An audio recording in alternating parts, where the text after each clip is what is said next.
Alright, mates, buckle up because this one's a ripper. Imagine this, Chinese warships are lurking off our coastline, doing live-fire drills dangerously close to Australian waters. Planes are being diverted left, right, and center. And what does our Prime Minister do? Defend them. That's right, while other nations are on high alert, Anthony Albanese seems more interested in keeping Beijing happy than keeping Aussies safe. But here's the kicker. Was he misleading the public? Did he flat out lie about what really happened? Stick around because by the end of this video, you'll be asking yourself if this bloke is truly fit to lead our country. Now, let's wind back a bit and break this down properly.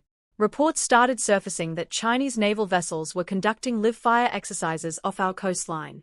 Sounds bad, yeah? But here's where it gets worse. Albanese originally claimed that New Zealand was the first to pick up on it. Turns out, that was complete rubbish. The real story?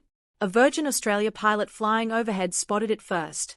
That means our government, our so-called leaders, were sitting in the dark while commercial airline pilots were literally seeing it with their own eyes.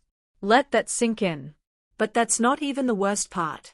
Defence Minister Richard Marles then came out with a classic political backpedal, claiming they don't even know if there was live fire. Seriously? Australia is part of the Five Eyes intelligence network, alongside the US, the UK, Canada, and New Zealand. We've got top-tier military tech, satellite surveillance, and every resource to track movements in our own backyard. Yet, somehow, they don't know if a Chinese warship was firing weapons near our airspace. Either they are completely incompetent, or they are trying to pull the wool over our eyes. And that's where the real controversy kicks in. Is Anthony Albanese deliberately downplaying this? Is he so desperate to keep China on side that he's willing to risk Australia's security? Let's be real. China isn't just any old country. We all know their long game. Their military expansion isn't some conspiracy theory cooked up by so-called right-wing nutters. It's a fact. They've said it themselves. They want control of the Pacific, and they are flexing their muscles to show they mean business. But instead of standing up to them, our government's response was weak as water. Here's another jaw-dropper. 49 commercial flights had to be rerouted because of this mess.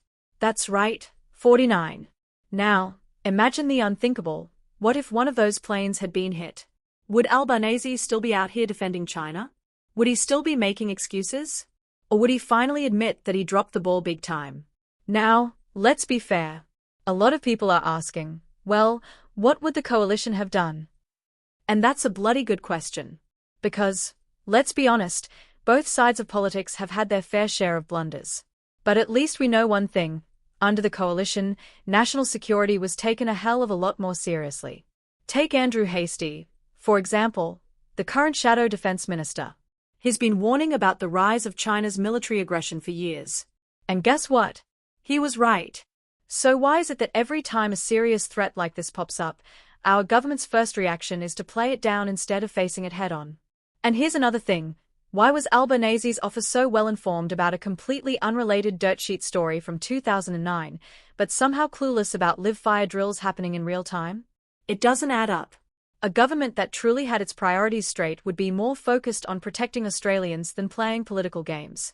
But instead, what are they doing? Dodging questions, spinning narratives, and making excuses while our national security takes a back seat. And let's not forget, the election isn't far off. You can bet your bottom dollar that Albanese and his team don't want to talk about their track record. Why?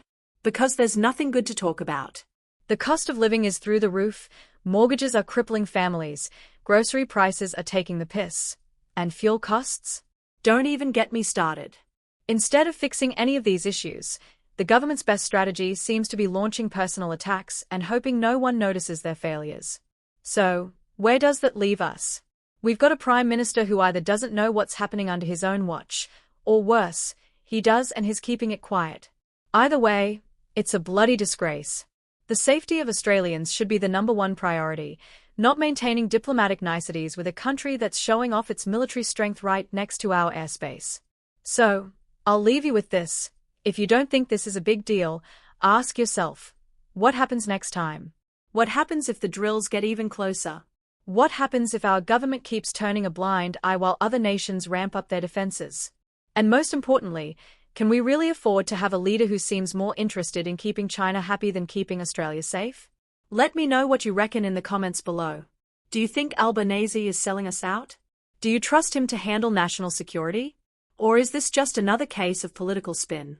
And don't forget to like, share, and subscribe, because trust me, there's a lot more they don't want you to know. Catch why next time.